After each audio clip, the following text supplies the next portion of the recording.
All right, good afternoon. Hello, everyone. We're going to go ahead and get started. Thank you so much for joining. We're really excited to have this conversation. We are going to start with introductions. Before that, as you know, we are going to be speaking about the science of reading, the approach itself, what it takes to pivot to a science of reading-based approach, different policy implications, messaging, how your communities might be feeling about it, just the panel's overall experience, and also excited to hear from the room and any questions that you might have. So we'll get started with introductions, and then we'll dive right in. As I'm asking questions, if you have any questions yourselves, please feel free to raise your hand and ask. We definitely want this to be a dialogue. If something pops in your mind, feel free to interrupt us. Again, we want to make sure that we cover everything you all might want to know. So with that, I will pass it off to Casey to start with introductions. I'm Casey Sullivan-Taylor. I serve as Early Literacy Policy Director with Excel in Ed, the Foundation for Excellence in Education. And I'm privileged to be here with you all today. I thank you for the opportunity, and I'm excited about this panel. These are some amazing ladies with some amazing experience that you're going to get to hear about today. My previous background prior to joining Excel in Ed, I worked at the Mississippi Department of Education, where I was part of the literacy team that implemented early literacy strategies through the Literacy-Based Promotion Act, and we saw great gains across our state. And then I joined the North Carolina Department of Public Instruction, and then I've been with Excel in Ed now for almost a year and a half. So I work with policy and also support our advocacy team when we read bills and give guidance on the best wording to strengthen policy and to be sure that we write effective policy. And then we also work with state agency leaders in the implementation of policy so that we get the return on the investment. And I'll pass off to Shan. Hey y'all, my name is Shan Martin, and I am the Director of Early Childhood and Elementary Literacy at the KIPP Foundation. This is my 19th year as a KIPPster. I've been with the KIPP Foundation for 5 years. Previous to that, I taught middle school for 10 years, every subject except math and Espanol. And my last 4 years in the classroom, I taught the babies. I taught kindergarten. So I am very excited to be here with you all. I love talking about literacy. I geek out about it. So looking forward to this conversation. I will pass it to Brittany. Hi, my name is Brittany Sandora. I just finished year 17 in education. I will be starting my 4th year with TMSA Public Charter Schools out of North Carolina. That's my team there. We actually opened our new school. We were a year 1 school this year, and despite the construction delays and all of those fun things, we had a fantastic year. And those are our babies up there spelling out TMSA on our field. But 17 years in education. I do come from the great state of New Jersey as my home state, and I taught for 11, I do take pride in my Jersey roots. But I taught for 11 years there, and I specifically taught reading instruction, and I had the children that would come to you, and they were just behind in 4th, 5th, and 6th grade, and it was my job to catch them up. So as an administrator, I believe in doing better than what was given to me as a teacher in the trenches, and especially with literacy. I'm extremely passionate about being innovative and making sure we're meeting the needs of our students. Thank you so much. I'm realizing that I didn't give any context to who I am. My name is Rashida Young, and I'll be moderating our panel. I currently work for an organization called EdForward DC, Education Forward DC. Prior to that, I was an authorizer. Prior to that, I was a teacher. What really makes me passionate about this particular topic is that I am a parent of a child who is learning to read and had some struggles. My daughter's in 2nd grade. She attends a wonderful charter school in DC, but I've definitely seen the challenges of reading, and really excited that this topic is picking up steam because there's really something here. So with that, I'll go ahead and dig into our questions. And again, if you have any questions and you want to interrupt as we're going along, please feel free to do so. Panelists, feel free to also jump in if you have anything to say. We're going to start with Casey. What is the science-based approach to reading, and what distinguishes it from other reading curricula? I'll show a slide here that shares a definition of the science of reading, but I think what's important to recognize is that this body of evidence that shows the most effective ways to teach reading and for students to learn to read has been around and growing for 40 plus years. And so it's not new, but it takes time for the research to make it to the practitioner, and that's been a slow process. And so many of us had not even heard of the science of reading for a long time, but now there's a strong conversation that's become a nationwide conversation around the science of reading for many different reasons, in part because of policy efforts, in part because of Emily Hanford's podcast called Sold a Story, which if you haven't listened to, I encourage you to do so. But this body of evidence has been around. And so I think it's important to talk about what the science of reading is not, as well as what it is. So it's not a program that you can buy. It's not a curriculum in itself that you can say, I've purchased the science of reading and am teaching it. And it's not a methodology in itself. It's not an ideology, a philosophy, and it's not a pendulum swing. The science isn't going away. Now, this body of science we expect to continue to grow and develop, as research always does, but it's important that we also recognize that the research itself has to be based on empirical studies, not just something that is done without controls, without good quality assurance practices within the research. So we look towards the evidence behind it and the methodology of the research to determine whether it's a really good study and whether it's shown something to be an evidence-based practice. So this is not either a single component of reading. A lot of times when we talk about the science of reading, people equate it to phonics. And it's not just phonics. It's about the 5 components of reading that the National Reading Panel identified in their review of research in 2000. And that's phonemic awareness, phonics, fluency, and comprehension and vocabulary. And all of those are essential. And I like to add oral language, writing, and knowledge building, because those are also critical components that we continue to have more research to show the effectiveness of. And then I think also when we talk about the science of reading, if my slide will move forward for you, maybe not. Can you hit the button over there? I'm not sure why it's not moving.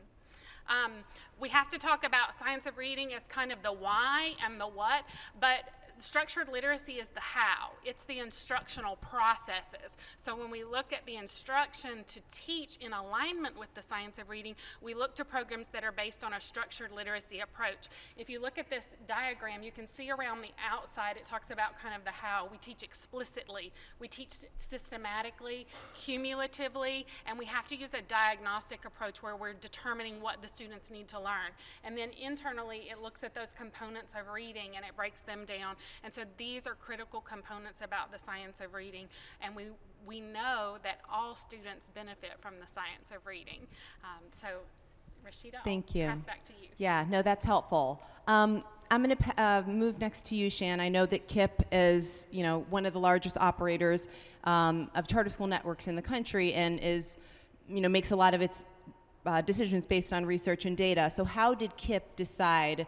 How and when did KIPP decide whether to use the science of reading-based approach, and what was that experience like, and how did that come about? Sure. If you can advance. Yep. I'll just go ahead and advance. There we go. So when thinking about our approach, everything that we've done regarding early literacy, we've grounded in equity, specifically instructional equity. And so here's a quote from Zaretta Hammond and Dr. Jennifer Brown, who is the ED of KIPP Jacksonville. Dr. Brown was one of the people who was sounding the alarm at KIPP when we noticed that our students' data with MAP was very stagnant, and in some regions going down with literacy. And so Jim Manley from KIPP NYC at the time, and then Dr. Brown, sounding the alarm about making sure our kids were able to read by the end of 3rd grade. And so it was around late 2018, 2019 that they started sounding the alarm, and we decided to start the early literacy professional learning community. So we partner at the KIPP Foundation, we partner with regions, and we partner with the Lit Group, which is an outside education consulting firm, to just come together, collaborate, to learn and unlearn all of the things that we thought we knew about how children actually learn how to read. Thank you. And so to go to the other side, to a small network, if you could talk, Brittany, about how you, being in the small local network, were able to make that decision of pivoting to science reading. Absolutely. So a little bit about my charter school. We are just based in North Carolina. I'm a member of the 4th of our schools that have opened. They are working to grow and expand, but we are a tiny little network, TMSA Public Charter. So in year 1, North Carolina has not made it mandatory for us as a charter school to go through letters training. However, we knew the surrounding districts were doing it, and I have to say NCDPI is an amazing support of charter schools, North Carolina's Department of Public Instruction. So they have floated out a lot of resources and ways for us to stay current with topics and make sure we get training for our teachers and our district that we need. So with that information, our central office did determine, hey, let's work to get teachers letters trained in our building. So with that decision, had me starting to do some research myself. What is science of reading? Learning more about it. And then I have an instructional coach and a reading specialist who is Orton Gillingham trained and is very well immersed in the science of reading. So sitting and having those good conversations with them helped me see that years ago when I was sitting in the classroom trying to figure out how to get poor Johnny or Susie, who is 2 to 3 years behind in 5th grade, to get the test score up for my administrative team, I needed to provide better support early on so that way my students and my teachers weren't faced with the same challenges as I was as a teacher. So we really intentionally said if we're going to do letters training, we're going to make sure we're going to align our instructional resources to those practices, and we're going to do it together and learn how to look at this data together. So that was kind of our why in year 1. How did that work out with having such a young staff? Was that something that they were bought into? Was that something that was a challenge being a newer school? It was honestly about 50-50. Being a new school, heavy international teacher population, heavy first year, second year, third year BT population. I did have some teachers that were coming in and trained in other philosophies, and some veteran teachers that said, well, we've been doing it this way for a very long time. Why shift? And what we tried to do was go back to the data and show them the trends and kind of immerse them into things. Once we dove into Letters Unit 1, it was very interesting to hear the conversations in classrooms. And some of my teachers that were resistant going, wait a second, this is something that I can use differently in my instructional practices. So you did see some of those shifts. But I will say we have some teachers that are ready to jump in and they just want to learn because they're young and new. We have some teachers that are a little resistant. We have some coming in from different backgrounds. So collaborating and sitting and hearing and being a part of those conversations is a huge part of my role as a leader. Thank you. So it's interesting because I hear rather positive acceptance, and we know that the science of reading is aligned to what we know about the developing brains of young children. So in that regard, it seems like this is all positive and moving to the right place. But why is there this controversy over the science of reading? Casey, I'll ask you if you can reflect on that. Certainly. So I think a lot of the controversy is rooted in the fact that we have practices that have been perpetuated through our educator prep programs, taught to teachers, implemented for many years in the classroom, and we haven't always been able to desegregate the data to actually look at our achievement gaps. And so when we look at, when we take a deeper look, typically our marginalized students are the ones who continue to be left out by some of the practices that have been perpetuated over time.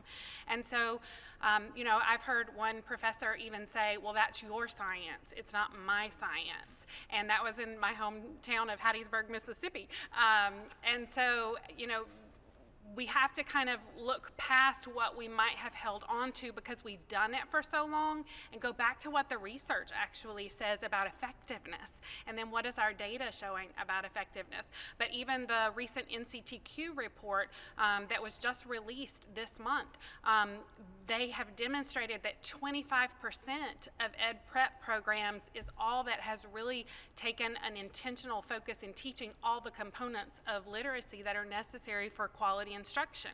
And 40% of those institutions are still perpetuating practices that have been shown to be ineffective and actually impede the development of reading in students. So we have to think about the brain and how the brain learns to read. And Dehane, who's a researcher, a neuroscientist out of France, he has shown that the brain learns to read in one way. And David Kilpatrick has even said the brain, the children learn to read in one way. We might teach in more ways, but the children actually learn, and the brain learns to read in only one way. So a lot of times we hear teachers say, well, but it's my classroom and I have autonomy and I need to be able to do what I feel is right for my students. But we have to go beyond what feels right and look at, is it having the return on investment that we need it to have? And are we seeing it feel right and do right and lead to the right outcomes for students? And if we're not, we have to reassess what we're doing and look at what the evidence says and see if we can ensure that every child gets the opportunity to learn to read through evidence-based practices. You brought up this concept of flexibility, which, obviously in the charter school movement is there and is something that we believe in. Shan, if I could ask you, how has KIPP approached the science of reading being something that is a requirement for your schools versus being able to have some flexibility in certain jurisdictions? Would love to hear you speak on flexibility. Sure. Can you advance to the Yes. next slide for me, please? So we started the Early Literacy PLC in the summer of 2020, in the middle of a pandemic. And we started with regions that wanted to take this journey with us. We just refused to work with folks that we would have to drag kicking and screaming up the mountain. We were not doing that in the middle of a global pandemic. So we partnered with regions that wanted to go on this journey, who wanted to collaborate, wanted to unlearn and relearn how children actually learn how to read. And so it's a 3-year partnership between the KIPP Foundation and individual KIPP regions and the LIT group. And this is what we do during each of those 3 years. So our first year is all about grounding in the science of reading, learning what it is, learning what it is not, building leader and teacher content knowledge. Also during that first year, we take a step back and we do an evaluation of the region's reading ecosystem to see if they have research-aligned curriculum in place, a research-aligned assessment, systems and structures for teachers to be developed and coached. And then a strategic plan is created that first year so that it can be implemented over the next 2 years that we're in partnership. And then we helped regions really intentionally think through change management. Dr. Casey, you talked a lot about what teachers feel and how leadership feels versus what is actually right and best for kids. It takes a lot to affect change, especially when you've been doing something for a long time, whether it works or not. And then in the second year of our program, it's all about designating a leader in the region to drive this work. So we highly suggest and advise and provide funds for folks to get a director of K-2 literacy, train all of their K-2 teachers in the science of reading, and then making sure folks have switched to a research-aligned curriculum and/or assessment. So again, giving folks a choice and an opportunity to choose curriculum and assessment that is aligned to the science of reading, not going in heavy-handed and mandating that they do these things, but highly suggesting based on what the research says.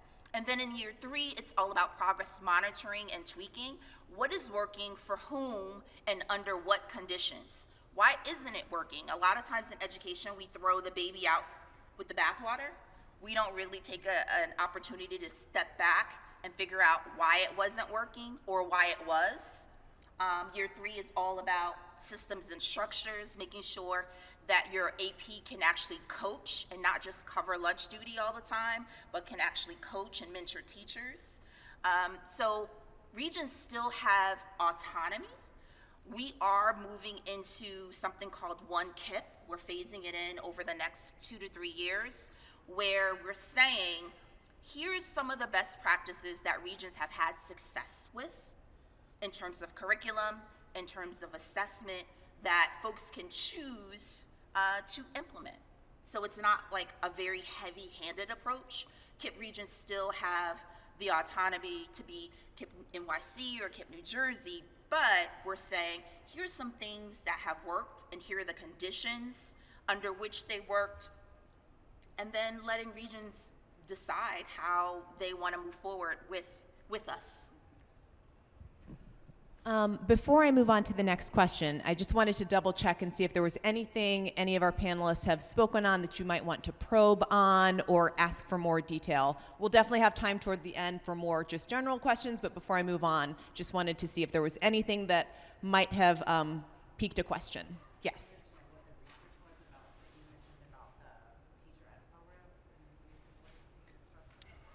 Yes, so Do you mind if I NCT. repeat the question?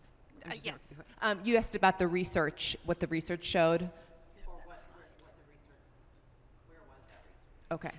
So the question is, where is the research that I referenced about teacher prep programs? And that was released by NCTQ just in the last couple of weeks. And NCTQ is the National Council on Teacher Quality, and they do an intensive study of ed prep programs across the nation, and then they actually detail components of those ed prep programs that align in foundational reading instruction. And so that can be found on the NCTQ website. And so I would encourage you, if you haven't looked at it, it really is worth taking a look at, because we see quite a variety across the nation, but also across different states. In one, Mississippi is an example where I worked there. One of the ed prep programs is an A+. Another that people would expect to be different because of the reputation of the school, it got an F. So there's quite a discrepancy. While at the same time, I would also say Colorado and Mississippi were leading the way, and they also found that states who have implemented early education policies around literacy are actually showing greater transitions and gains in ed prep. So that's an interesting fact that we're seeing come out in that report as well. But the National Council on Teacher Quality, their report is where you can find that data. Thank you, Casey. Any other questions that folks had in their mind that they wanted to make sure they got out before we moved on? So Shan, you mentioned funding for another staff. So that makes me want to bring up the question that is, there's not only knowing that this research is, producing good results, but also how does one pay for it? What are the finances behind it? So I'll point my question to you, Brittany. If you could talk about how you're working with your finance team to prioritize implementing this new curriculum and any other financial implications that came into the decision. That's a great question. So being a small charter, and if any of you are in small charters, we have to do a lot more with less, excuse me. So our finance team is amazing. One of the reasons why we were able to open another replication is because of the amazing finances that we have. Open dialogue about what we needed to do, what we had the availability and the resources to do was the first piece. So our district did support with funds for letters training through Lexia for my teachers, but I was only able to train 20. I have a staff of about 65 people, so that's not enough spaces. So what we did was I prioritized making sure my K2 teachers are trained, my reading interventionist was already trained, making sure my ESL, my EC teacher were able to get trained, and then prioritizing, we do departmentalize in 4th and 5th grade, getting my 3rd grade teachers, I was able to train them, and some of my 4th and 5th. So that was piece one. The second piece with the letters training was was using the supports of the state. I know I'm very lucky in the fact that North Carolina does partner well with charter schools. We do receive something called NC Access funds as a charter through our charter agreement with the state of North Carolina. So they had a one-year grant that we utilized this year to allow us to sign additional teachers to get trained. So I was able to get 4 additional teachers trained through that route, and myself and another administrator went through the letters administration course. So it's just being creative with what you have and then looking for those other opportunities. We are able to use M-Class because it's a statewide assessment, DIBELS 8, that North Carolina does support. Charters don't have to opt into it, but we do choose to. We do also NWEA map tests. This allows me to work with my teachers and use multiple data sets to figure out what our kids need. So that's another piece, using that free resource through M-Class testing to assess 3 times a year and ensure our students are working well. North Carolina does allow us to operate summer reading camps specific to reading instruction. As long as we opt in, we use DIBELS 8 and we provide updates and supports on how much growth our students make. They drop PRC funds to our district to allow me to pay for my teachers to work summer reading camp and to provide resources for our students. So it's, again, watching those opportunities and opting into those. And then finally, being creative with my finance team for the programs we do have. In year 1, we were only able to allocate funds to purchase kindergarten and first grade access to really great readings instructional program. So we did that. And then I talked to my supervisor and our finance team and said, I really need to get some more resources for 2nd and 3rd grade. So we were able to purchase licenses for HD Word for 2nd grade for really great reading for the upcoming year. And we're working on seeing what we can identify, not alone with just really great readings programs, but also looking at other resources for my 3rd grade team. UFLI is a good free resource. You can purchase the books, but all of those materials are there for you. And it's just that constant communication and partnership with my finance team and my direct supervisor of what my teachers on the ground need. Thank you. Yeah, hearing you talk about the different training at this, at the small school level is making me think of just the training and just the massive work of implementation in general, even once your teachers are trained.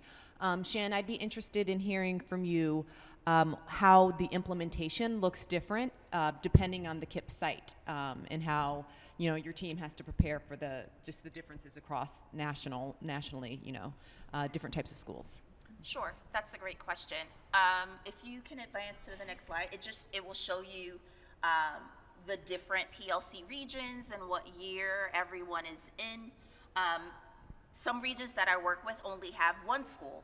Some regions that I work with have 4 or 5 or 6 elementary schools. And so depending on how many elementary schools the region has, we basically believe in going slow and then eventually spreading to scale what you know to be true and works. It helps with less growing pains. It's gonna be growing pains, but less growing pains if you get it right at 1 school, or get it right with 1 grade level, or you get it right with 2 or 3 teachers that really are hungry and want to get it right. Once you get it right, you're documenting your progress monitoring, then you can spread to scale. On this map, it shows our PLC regions who are finishing up the PLC. They're in year 3. They're kind of like graduating. Even though we know research says it takes 3 to 5 years before we actually see any positive student outcomes. Some regions are starting to see positive outcomes already in year 3. So these regions are graduating. They still want to partner with the KIPP Foundation for certain support, so we'll continue to have that partnership. There are some regions that are in year 2 in dark blue, and then regions in light blue, this is their very first year, so they are in the thick of things in terms of thinking about change management and how they're gonna get their teachers and leaders trained with letters regarding the science of reading, whether or not they're gonna switch curriculum, whether or not they're going to implement a research aligned assessment. So that's pretty much our approach.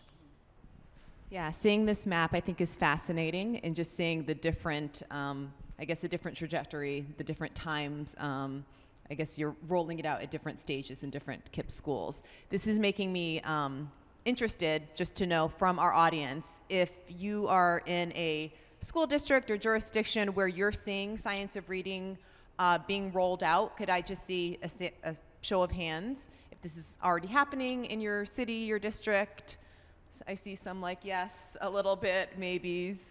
Okay, so it looks like from my, it looked like less than half. So I'm not sure if I ask that question 5 years from now, if it will look a lot different, hopefully. So any questions about what we have up here in just the approach of doing it slowly over a district before we move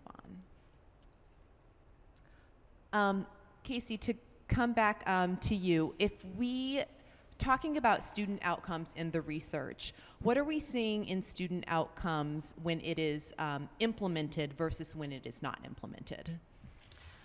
We see a greater number of students across all subgroups making gains. If you look to states like Mississippi and like Florida, those two states, Florida implemented early literacy policies as early as 2002. Mississippi in 2013. Florida is now like third in the nation. Mississippi went from 49th to 21st. That's huge, guys. When you look at the growth that happened in their trajectory, 2019 was kind of the year that Mississippi really showed like over a 10-point growth from where they had been at the early stages of their early literacy policy. But beyond just in AEP data, we saw it within the state. We saw, just like Shan referenced, that you usually think for change management and for true impact, you're looking 3 to 5, even up to 7 years. But by the end of year 1 in the schools where teachers were trained with professional development, and they've both referenced letters, that's language essentials for teachers of reading and spelling, and it's a professional development platform that's often used to train teachers and administrators in the science of reading. There are also others. That's just one that is commonly used and is effective. That's what we used in Mississippi in the early days. They now use a different platform, but what we saw is that teachers who got trained, who had literacy coaching support to help them implement the practices that they were learning, we saw change happen rather quickly. We filled gaps in instruction that we were able to identify because of that professional learning that teachers didn't know. When you go back to that NCTQ report, it also shows that phonemic awareness is the least taught component of reading in instruction, and that's something that we saw across our state. So many teachers didn't know about phonemic awareness instruction. They didn't know how to teach it explicitly, and many of them felt very uncomfortable with phonics as well. And to be able to teach it explicitly and systematically, they received training, and we saw changes happen rapidly. Now, in AEP, we made gains in the first 2 years, and then again at 4 years and 5 years, but the biggest gains happened in 2019, from 2013 to 2019. And then in the pandemic phase, when many states regressed because of all of the interrupted learning that happened, Mississippi was able to sustain because of the practices that they put into place, and they didn't see the same level of regression that most states did. And since the pandemic, they've actually seen scores rebound, and this year on the 3rd grade assessment, they actually saw higher scores than what they had pre-pandemic. So we have shown that it is effective to use evidence-based practices, and our subgroups, when you look at Mississippi and Florida, they both are leading as far as outcomes for our subgroups for Black and Hispanic students in the state of Mississippi. They're performing stronger than in most states around the nation. Thank you. Shifting gears to what this must feel like for the student, which, I think that we all had a fascinating opportunity a couple of years ago to watch students learn how to read. Those of us who were possibly sitting next to our child as they were on a computer during the pandemic, which for some might have been fascinating, a little traumatizing for myself, but that is okay. So thinking about it from the student lens, what it must feel like to have science of reading based approach taught. I'm going to turn to you, Brittany, and ask, could you walk us through what the approach looks like in your school, how that must feel like for a student? That's a great question. So for us, one thing about our school is we do have a very diverse population and a very heavy bilingual and ESL population. A lot of our students may not be identified as ESL, but they do come in, and some are speaking 2-3 other languages outside of the building. And a lot of first-generation students to our school. However, their parents are highly educated from another country, just did not go to school in the United States. One of the misconceptions, I think, when you look at us on paper, we're very high performing with our test scores. In our first year, we had very strong North Carolina end of grade test scores in math and reading. However, behind the scenes, we have a lot of students who are needing some explicit work with their English language instruction because of the fact that they're juggling so many different languages at home. It speaks to their intelligence, but we need to make sure we're properly supporting them. So my K1, 2, and 3rd grade teachers do make sure that they have a good structured literacy program. That includes the phonics element, that includes vocabulary and acquisition work, that includes comprehension, that includes writing and oral fluency and all of those things. I think the biggest piece that I see that benefits our students, and as a mom of a first grader who just finished his first grade year, I love hearing the conversations that we're able to have behind the scenes to support all of our students. We're able to take a look at our M-Class DSS progress monitoring and take a look at our MAP assessment scores and determine, okay, comprehension struggles here. Let's go pivot over to our DSS. Let's look at what are they doing with their phonics, their phonemic awareness? Do they have that piece? Are they able to read fluently? What are we seeing as pinpoints? Those conversations in PLCs are making our MTSS process a lot more efficient in year one. It's not perfect. Believe me, we've got a long way to go.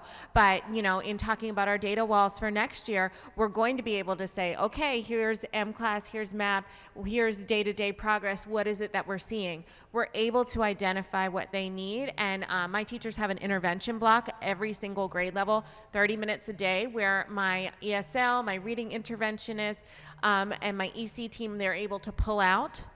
And also the teachers have resources. We flooded them with, here are things that are aligned to what we're doing as a school that you can use to work with your students. You don't have to go on the internet and find it. You don't need to hunt here, here, and here. It's all in front of you. Because I think that's a piece of charter schools. It's doing more with less. However, we want to give you here are things that are aligned and best practices. I'm not telling you which one of those to use, but I'm giving you your mixture. You figure out what works for you. For our students, overall, we saw a very strong improvement for M-Class. Our students that were in the yellow, in the red to start the school year gradually started to drop off the more consistent we were with our instruction in the classroom. But as an administrator, we're not perfect. I know I have some teachers that are, oh yeah, sure, I've got this, and then they're doing something different in the classroom, but then those results show. And for me, it's not a gotcha. It's, hey, what can we do better to support these students? Let me help you, and doing those things. But in the end, I'm seeing our students are getting better support and structure from us because we're working as a team to utilize our data and our resources well. I would just like to add, I really love that Brittany talked about all of those elements of instruction and how teachers are teaching across the components of reading, because sometimes people think, well, if I just add in a phonics component, it's going to solve our problem. But we really know from the science of reading that it has to be all of the essential components of reading, and they can't be taught in isolation. They must be integrated in daily instruction. So a question for all of you, and if anyone out here has a reflection, please feel free to share about this next question. So we often hear that active and engaged parents are a driving force in any change in charter schools, and I think that is the case with this as well, the science of reading. So if you could speak to how your families have engaged with the idea of the science of reading, if at all, and then how you've responded. And again, if there's anyone that has any experiences with their own families and their communities, pushing for change, whether that is moving the needle or not. We'd love to hear from you as well, but we'll start with the panelists.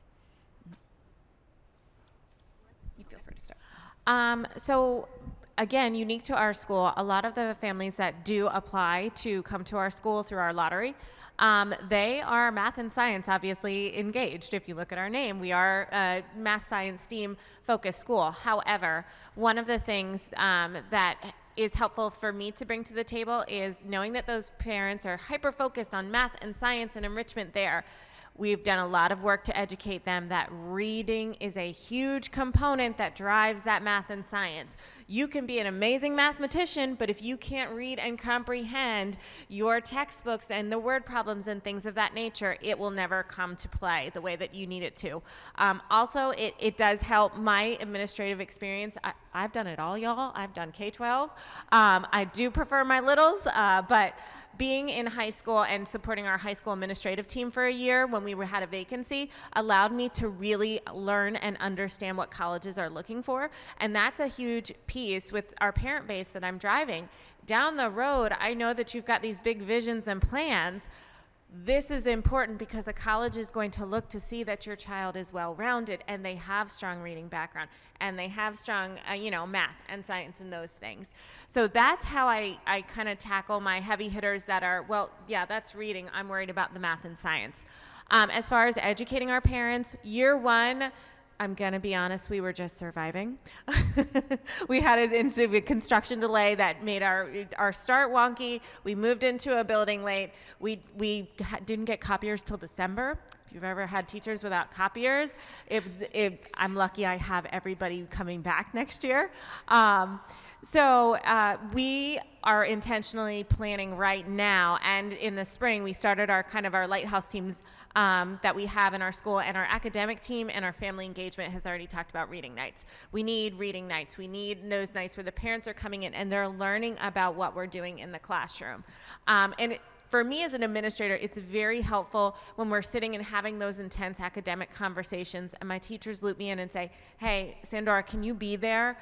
I'm able to step in and guide the conversation when the parent said, well, what do you mean they're not doing well? I don't understand. Hey, I get you. As a parent, I have to explain reports to my husband all the time for our son. So I walk them through and say, okay, this is what this area of your Dibbles assessment is showing. This is why we're seeing this on MAP, and this is what we can do to support. Understanding that data and teaching my teachers how to have conversations with parents about the data, that's a big piece of helping our community understand science of reading. I'll add that for KIPP parents, parents aren't necessarily using the language science of reading, but they are saying they want the best for their child. They want their child to be reading by the end of third grade because, having literacy is liberation. Being able to read and comprehend changes one's life, changes the trajectory of a person's life. And so we've definitely heard them articulate that, not necessarily in the language of science of reading, but definitely holding, us accountable for their most precious, things, most precious people in their lives. We have a responsibility to make sure that their children can read and write before they leave us. So that's what we've heard. Anyone want to have a follow-up question about the community feedback or question? If not, I'll move on.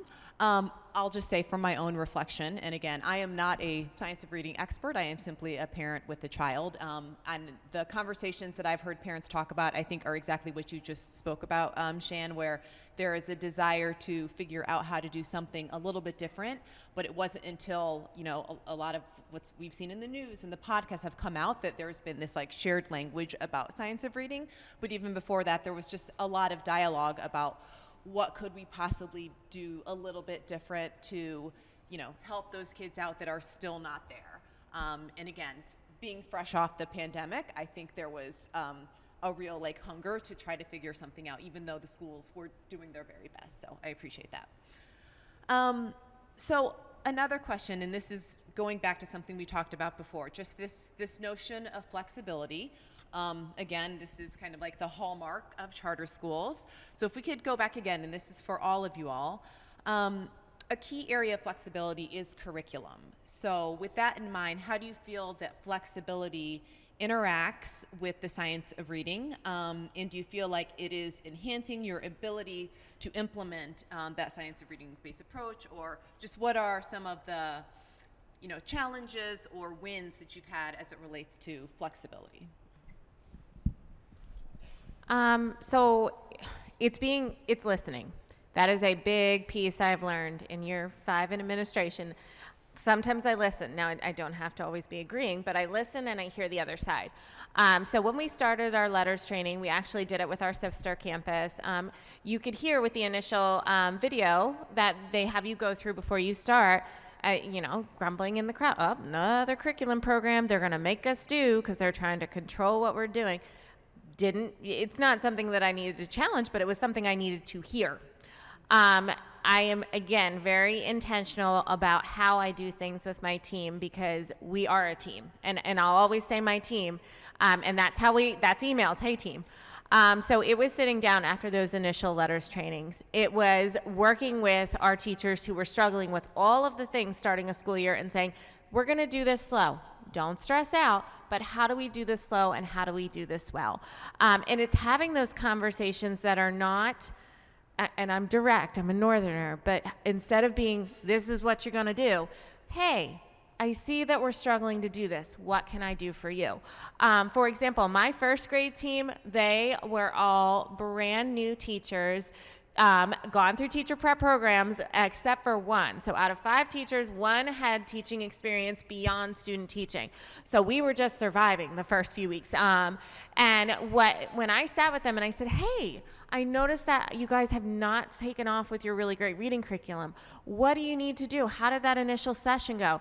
They were honest with me and they were like, Sandora, we were half listening because we were worried about, how are we going to get copies next week? And this was going on and that was going on and that was, everything. So I said to them, what if I got you an afternoon? I get you coverage.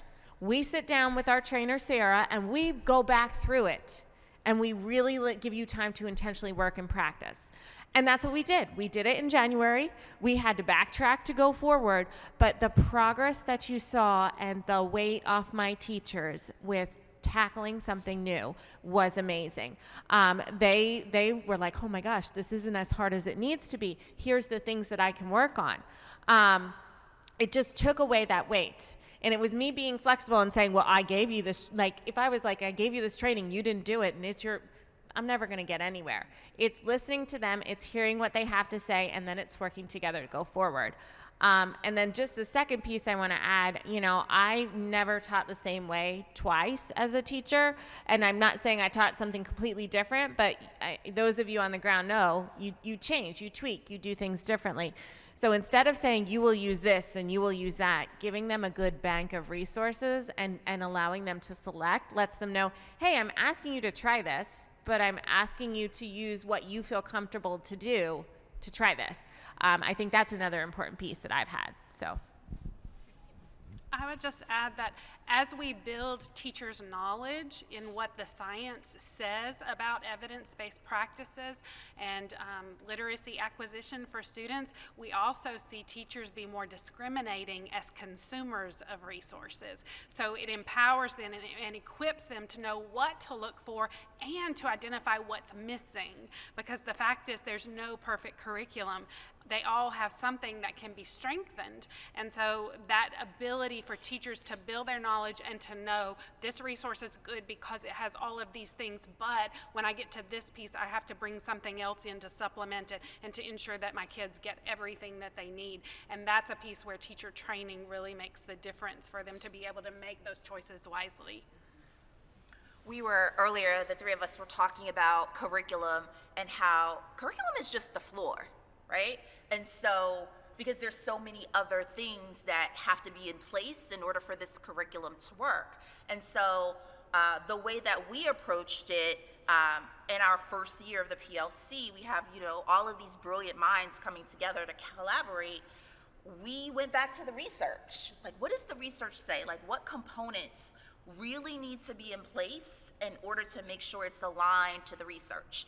And so we went to Ed Reports, we went to Louisiana Reviews to see what they said about the different curriculum that are out there, and certain curriculum kind of rose to the top. And some regions were like, we're going to choose this particular curriculum, we're going to switch. Some regions doubled down on what they were using because they didn't want to switch. They thought it would be too much in terms of change management. And it's fascinating to sit back and watch those regions who chose to double down and try and make it work, how they're still struggling to make it work in year 3, whereas the regions who just ripped the Band-Aid off and said, we need to do what's best for kids. It's gonna be hard, but we're going to do it because this is a more research-aligned curriculum. We're going to implement it. Those regions we're finding are having more success. I would also add, like, there are states, just as she mentioned, that have done the work to vet curriculum, and so you can look at Louisiana's list to see how did they rate the curriculum that they reviewed and what did they determine in the end. Colorado was one of the first states who led the way with that. There are other states as well who have published lists. Mississippi has done so, I believe Connecticut. So there's a variety of those, but there are also tools out there that you can use to equip your staff to review curriculum. The Reading League has a guidance piece out that can help you learn and know what to look for in high quality curriculum, as well as does the Regional Education Lab out of Florida. They're also part of Florida's Center for Reading Research. So they have an IES practice guide that provides tools to help you look across grade levels, like at what grade level should each element of reading instruction be a part of a curricula. So those are resources that you can use when you're looking to evaluate curriculum as well.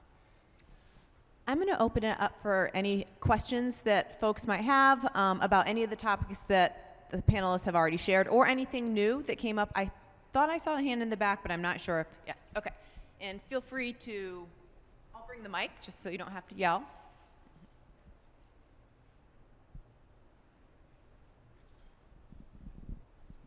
Thank you. I'm Gregory McGinnity. I'm with the California Charter Schools Association. I also had the privilege in 1998, which shows how long I've been around in this, fighting this same battle on the science of reading with the California state standards. Here we are 25 years later, and we are still having the same conversation. And so a couple of questions for you all, particularly for you, Casey, coming from Mississippi. Part of the battle there, and you had the benefit of having James Barksdale put a bunch of money in to fight this fight, was the aggressive attack, is how I'll phrase it, against the schools of education in Mississippi in order to change the way that they taught what they did. And so in that context, is there an ability for the charter community in general, do you think, having been in Mississippi and then in North Carolina, to use pressure in hiring the teachers that we do, to put pressure on schools of education to stop putting our schools in place of having to redo everything, right? Because all of what you guys were saying was, we get the teachers in, we're now having to create PLCs in order to undo what should have been done at the beginning. So that's one. Second question is, I think about KIPP, and I was on the board of KIPP Los Angeles for several years. 15,000 educators in KIPP. Is there ability from your perspective to use that market power in hiring across the regions as a charter network to say, we're not going to accept what you're doing, schools of education? It's a challenge, right? Because we're all having hard times hiring folks. Last question, KIPP as well. In the six regions in year 3, have you seen either qualitatively or quantitatively improvements that give you hope and a sense that we're doing this, we're going in the right direction? So sorry, 3 questions, but I appreciate it. All right, let me start with your question around Mississippi and ed prep programs and the fact that the Barksdale Reading Institute is a foundation that's based in Mississippi. They started in 2000. They gave $100 million towards literacy efforts. Now, that money actually is separate from what funded our state initiatives. So I think that's something that sometimes gets misconstrued. They did a lot of work in the early years, from 2000 to even 2013, but they shifted their model from where they were coaching in specific schools, and then they were supporting coaching of administrators. But in 2013 was when our state passed the Literacy-Based Promotion Act, and that was at the leadership of the governor of our state at the time. He reached out to Jeb Bush, who had done some similar things in Florida, and Excel and Ed helped him actually craft and move forward policy efforts to improve literacy in the state. And so Barksdale was an advocate for that, but the state set aside initially $9.5 million, and then annually after that they moved it to 15, and so it's been at 15 million for a number of years now, which there are a lot of states who do 30 million and 50 million, and Indiana's now got a partnership with a foundation that's going to be like 120. So in comparison, we were actually working with a much smaller budget in Mississippi, but we're also in some ways a smaller state. But we were also high needs. But I will say Barksdale also did a lot in partnership with the State Department of Ed to support ed prep through some studies that they did to look at what were the strengths and weaknesses, and then they came back and they repeated that study. And at that time, they actually created some supports, and we went through, and there was a governor's panel that was created, a task force to actually assess ed prep and look at how can we improve it. And I was on one of the subcommittees that we actually looked at how do we strengthen early literacy 1 and early literacy 2. And so we revamped. What put pressure on our ed prep institutions is when the state adopted foundations of reading assessment that teachers who were going to be teaching in elementary school had to be able to pass. And so those results, when a candidate went through teacher prep and then they graduated with a degree, but they couldn't pass that exam to be able to teach in early literacy classes, parents were saying, I spent thousands and thousands of dollars on my child's education, and now they can't get their credentials because they don't have what they need to pass this test. So that created a stronger effort to align in our state. And we actually are seeing that happen in other states who are passing similar policies as well. A lot of KIPP regions need to take study what happened in Mississippi and make it happen across the country for KIPP regions. I'll answer your question about the gains we're starting to see for year 3 regions. And so using MCLAS DIBELS 8, that is the assessment, the common assessment that we are using for the word recognition strand of Scarborough's rope. And so those regions, we're starting to see amazing outcomes in KIPP Baltimore, KIPP Nashville, KIPP NOLA. So running our play of the PLC, they're starting in year 3, which is only the 2nd year for them of implementation. They're actually starting to see children learn how to read, which is amazing. And so a lot of the proven practices coming out of those regions, I scream it from the rooftops for regions in year 2 and regions in year 3, like, hey, this is what KIPP Baltimore did. Y'all need to go down to Nashville, take a crew down to Nashville, get into those classrooms to see what they're doing. Hey, you need to talk to this person in KIPP NOLA because they already figured out tier 2. You're working on tier 2, you need to go talk to them. So my job is to connect folks in the early literacy PLC, to think about those proven practices that are working so they can implement them in their own region. In terms of mandating KIPP regions to only hire teachers who have a science of reading background, we're not there yet in the conversation, because I think it would have to come from the top in terms of laws being passed for teacher preparation programs, because as you all know, it's really hard to hire teachers. in 2023. So I don't think we're there yet in the conversation about mandating that the teachers have this science of reading background yet. Thank you. We're going to just take one more question. Thank you so much, and thank you for this session. It's been really helpful. My name is Tim Costanza. I'm the founder and executive director of Bridge Prep Charter School in Staten Island in New York.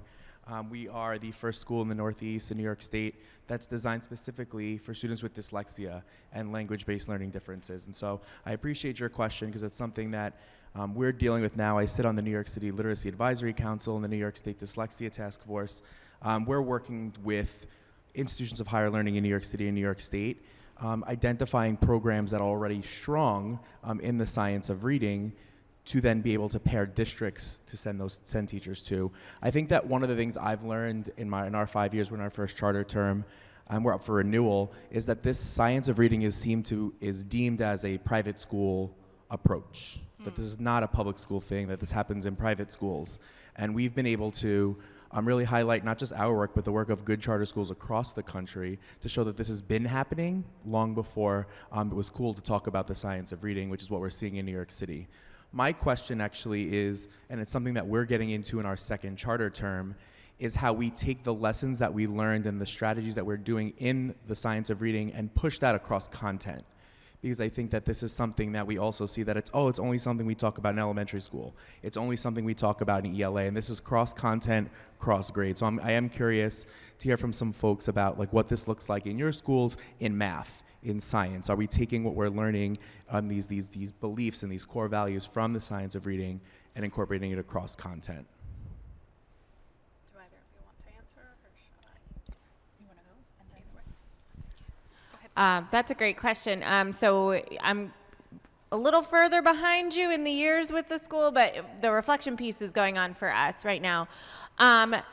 To be honest, I think those conversations are starting to naturally leak themselves into our discussions about student achievement. For example, literacy and math go hand in hand because of the intense critical thinking we're now seeing in math, the heavy emphasis on word problems. So I might be a great mathematician, but if I'm having some reading issues, that's going to impact my ability to apply what I can do in a mathematical situation.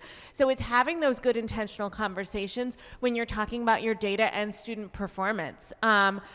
I am always a why person, and I think that is a big thing I ask my teachers when they tell me, well, this didn't work, or this wasn't where it was supposed to be. Why? Let's talk about it. Let's talk about why. Let's sit and have that good conversation, which may feel a little sticky and uncomfortable, but we're going to get to, all right, this is our action items that we need to do. So I think that's a big piece of now letting that bleed into our other subject areas. I'm a firm believer that literacy should be in every subject that you teach.